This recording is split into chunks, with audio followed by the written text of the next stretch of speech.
Assalamualaikum warahmatullahi wabarakatuh. Waalaikumsalam. Nepangkeun nami abdi Muhammad Fahmi Firmansyah di kelas 10 bahasa. Abdi di dieu bade wawancara pun raka kangge tugas wawancara bahasa Sunda perkawis COVID-19.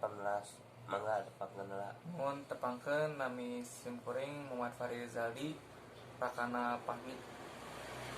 Langsung ke pertanyaan. Mohon Naon eta COVID-19? Covid teh mun cek simkuring mah siga sapertos virus deui kitu anu datang teh ti Cina gitu.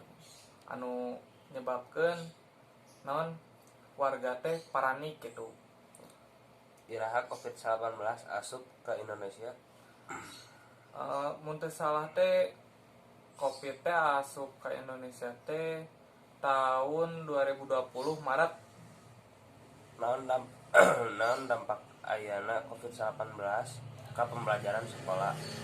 Lamun kanu dampak ka pembelajaran mah nya pembelajaran teh jadi teu efektif gitu naon ayeuna simkuring kudu daring gitu kan di bumi, jadi teu patepang sareng guru gitu jeung teman oge.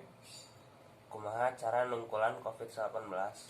Upami mun nungkulan mah mun cek simkuring mah kudu ngajaga 5M lah gitu, menjaga jarak, terus memakai masker, menghindari kerumunan, mobilitas lah pokoknya mah kali. Terima kasih.